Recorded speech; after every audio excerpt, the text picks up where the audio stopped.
Good day, sir. We're here to defend our research entitled The effectiveness of Veris elliptica extracted to Oreochromis niloticus. Oreochromis niloticus, commonly known as the Nile tilapia, is a freshwater fish species native to Africa and the Middle East. It is an economically important fish in aquaculture worldwide. Nile tilapia has a streamlined body which with a slightly compressed shape and its coloration varies from light blue to gray, with darker molding depending on its environment. The Xeris elliptica is a wild plant or weed in agriculture fields that was traditionally used for poisoning fish and plant pests. It is a large climber that is mainly cultivated in the tropics for its roots. Research gap. Perhaps of the other research, study about the effectiveness of Xeris elliptica as an organic fish poison. Researchers use an Oreochromis ellipticus to determine how effective the Xeris elliptica. This research aims to address the research gap and to determine the effectiveness of Xeris elliptica. purpose of the study. The primary goal of this experiment is to determine the effectiveness of D. elliptica as a fish poison. It includes the behavior of O. niloticus, exact amount of D. elliptica, and the exact. It aims to evaluate how effective of D. elliptica exact to O. niloticus. Furthermore, this experiment aims to analyze the behavior of niloticus while D. elliptica exacted. Statement of the problem. 1. To determine the exact measurement to poison the tilapia. 2. To examine the mortality of its trial. 3. To evaluate the effectiveness of tubig against tilapia. 8. Significance of the study. Farmers, community, Department of Agriculture, future researchers. Methodology. Collection of Oreochromis niloticus. Collections of Rheodwins niloticus. Collection and extraction of Xeris elliptica. Collections of Oreochromis niloticus. The tilapia of Oreochromis niloticus were collected from fish pond in Anahaw, Argao, Cebu. Selections of Oreochromis niloticus. Right after the researchers collected the tilapia, it was measured there in the fish pond using the scale and the roller. Initial weight and width of the tilapia Oreochromis niloticus. Only those tilapia with a length of 5 to 10 inches and with enough to 3/4 kilo will be bring the laboratory and be included in the experiment.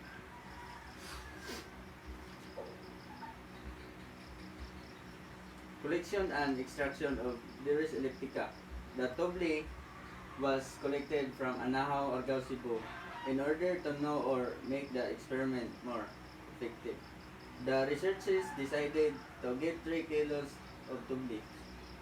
The 3 cup of tubes consist a kilo of tubli and a 1 liter of water. It was soaked for 24 hours and being observed. Table 1 shows the complete randomized design or CRD which equal replicant per trial. It shows that in every trial there are 3 replicates. This replicates was intended to validate the result per trial. Every trial consisting of 3 treatments, the treatment 1 with 10 ml of Tobli roots, treatment 2 with 20 ml of Tobli roots, and treatment 3 with 30 ml roots, and every experiment for each trial has 180 of Tobli root use. The table 2 shows the mortality rate of the Oreochromis niloticus or tilapia. Table shows the mortality rate of Oreochromis niloticus per trial. Trial 1 with 10 ml of Dirus elliptica Cantoxitan 9 Oreochromis niloticus within 20 minutes and 12 Toxitan within 1 minute. 20 ml of Dirus elliptica Cantoxitan 3 Oreochromis niloticus within 30 seconds and 10 Toxitan of Oreochromis niloticus within 1 minute. In 30 ml of Tobli Cantoxitan 14 Oreochromis niloticus within 30 seconds. This data performed in the same schedule of time to maintain the result consistency. This table shows that all concentration is effective in poisoning the Oreochromis niloticus. 38/45 Oreochromis niloticus poison in 3 trials, but in different concentrations. The 7 niloticus survived the experiment but in good condition.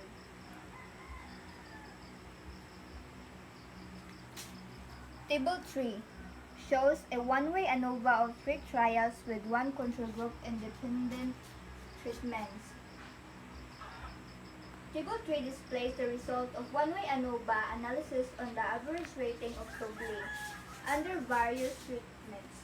The finding indicates a notable variance in mean ratings across treatments supported by an if statistical of 0.6336 and a p-value of 0.6139, where HO, the null hypothesis, the Tobli is effective alternative Toxitan to tilapia, and HA, which is alternative hypothesis that Tobli is not effective alternative to Toxitan to tilapia. The results strongly accept the null hypothesis, which is HO, implying the Tobli is effective alternative Toxitan for tilapia, so that the Oreochromis niloticus is effective even a small amount of concentration. The table 4 shows the Torky-Pusto conformity of the Tobli between concentration.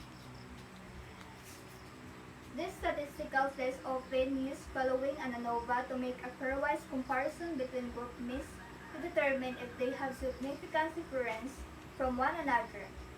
Control versus 1, trial 1, trial 1 versus trial 2, and trial 2 versus trial 3 has a p-value of 0.899947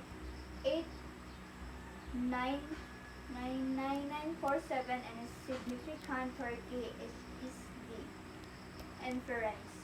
Control versus trial 2 has a p-value of 0.6876661 and a significant Torky HD interference. Control versus trial 3 has a p-value of 0.644845 and significant Torky HD interference. Trial 1 versus trial 3 has a p-value of 0.8599937 and a significant Torky HD interference in general. 10 ml, 20 ml, and 30 ml concentration is effective in all treatment. Table 5 shows the person correlation analysis of the Tobli concentration had average using scatter plot.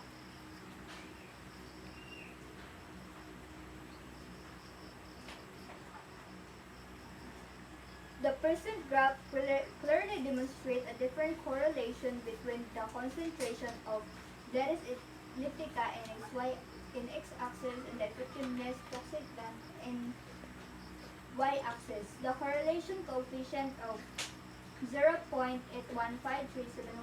indicates a strong positive linear relationship. This shows the concentration of Deris elliptica increases the toxicant efficiency. The chart shows that 30 ml of Deris elliptica has the higher effective efficacy to say toxicant Eurychromis ellipticus. It takes 4.5 above of effective 20 ml of Deris elliptica takes 4 above but lower by 4.5. The 10 ml of Deris elliptica takes 3.5 above effectively but lower than 4. In the chart present the effectiveness of Deris elliptica increasingly.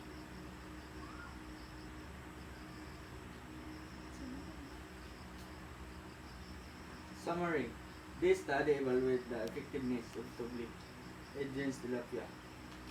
The research utilized complete random design with 3 independent experiment materials, each with the 3 replicants to ensure consistency of the findings. The data collected tracked the number of tilapia.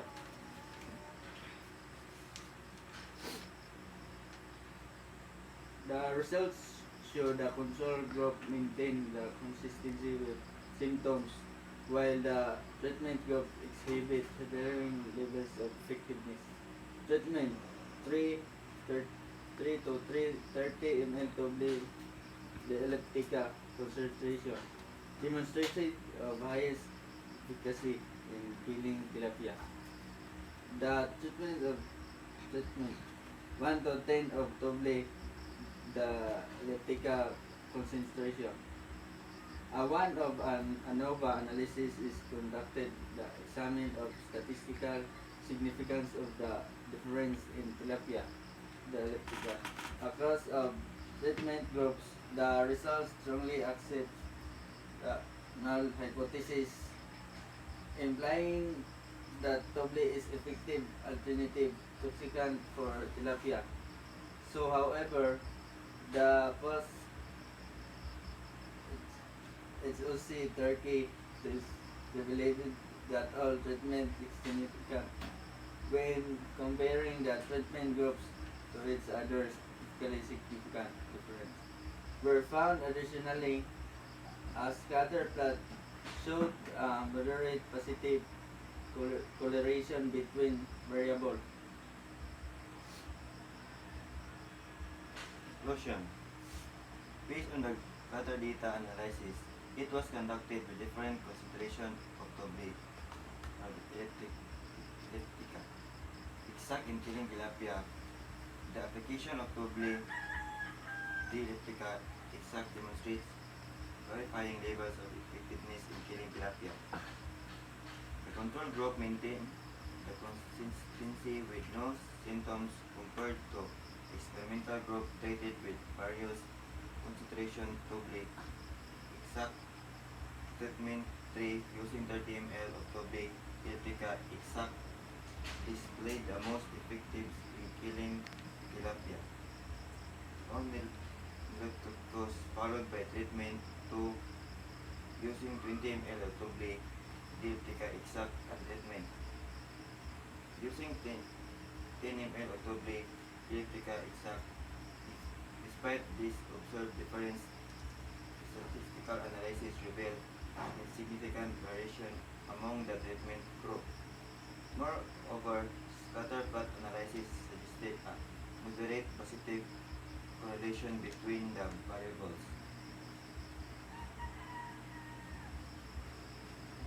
Recommendation. The researchers are recommending the following relation the current study of next researchers. I explore some part of Tobli. Exploring some parts of Tobli the elliptica to kill the tilapia o Niloticus. To explore the pesticide animals and exploring other animals we can determine if the Toble dialectica is effective in other animals. 3.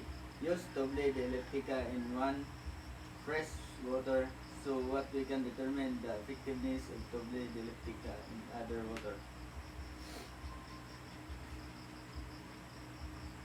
References. These are the references.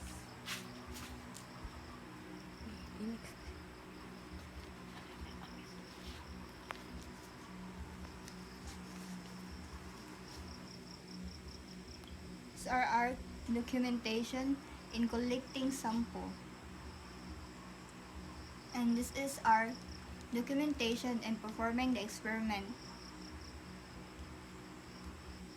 Thank you for watching. Okay, first question. Gerardo, why did you conduct this study? We conduct the study. The researchers wanted to see if Toble works well against tilapia, to understand if it can help control tilapia populations. Jade, what source of data was employed for the research? The source of data employed for the research experimental. Researchers make 3 trials of gathered the data. Uriel, what is the importance of your research? The importance of our research is it has a potential benefit. It can benefit for future researchers and the aquatic aquatic environments and for farmers. It helps the researchers for their experiments and for gaining their knowledge all about the study we have discussed. Gerardo, what are the significant findings of your study? To study likely found positive effects of Toble on tilapia growth, survival, and health and aquaculture. Jade, how will you adapt your research based on feedback received during this research? Defense. I will adapt the feedback that received in this defense by correcting it and make it right. Uriel, how will you ensure the reliability and validity of your research? To ensure the reliability and validity of our research, we use trials. Explain what your research project all about. Our research project is all about the effectiveness of Xeris elliptica extracted to Oeochromis ellipticus.